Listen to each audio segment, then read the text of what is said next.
தமிழகத்தை போல் புதுச்சேரியிலும் e pass நடைமுறையை கொண்டுவர வேண்டும் என்று அதிமுக மாநில செயலாளர் அன்பழகன் வலியுறுத்தியுள்ளார்.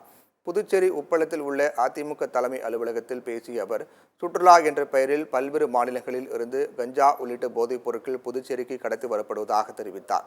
இதனை கட்டுப்படுத்த நினைத்தால் வெளி மாநிலங்களில் இருந்து புதுச்சேரிக்கு வரும் சுற்றுலா பயணிகளுக்கு இ பாஸ் நடைமுறையை கட்டாயமாக்க வேண்டும் என்று வலியுறுத்தினார்.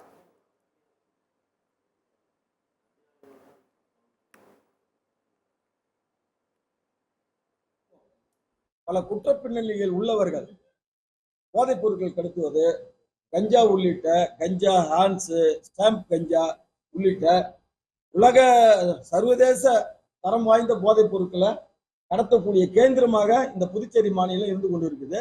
இதுக்கு முதல் காரணம், வெளி மாநிலத்திலிருந்து புதுச்சேரிக்கு வரக்கூடிய சுற்றுலா பயணிகளை குறிவைத்தும் பல மாநிலத்தில் இருக்கக்கூடிய குற்றப்பின்னணியில் உள்ளவர்களோடு தொடர்பு வைத்துக் கொண்டு இங்க இருக்கின்ற ஒரு சிலர் இந்த தொழிலை சர்வசாதாரணமா செஞ்சு வராங்க.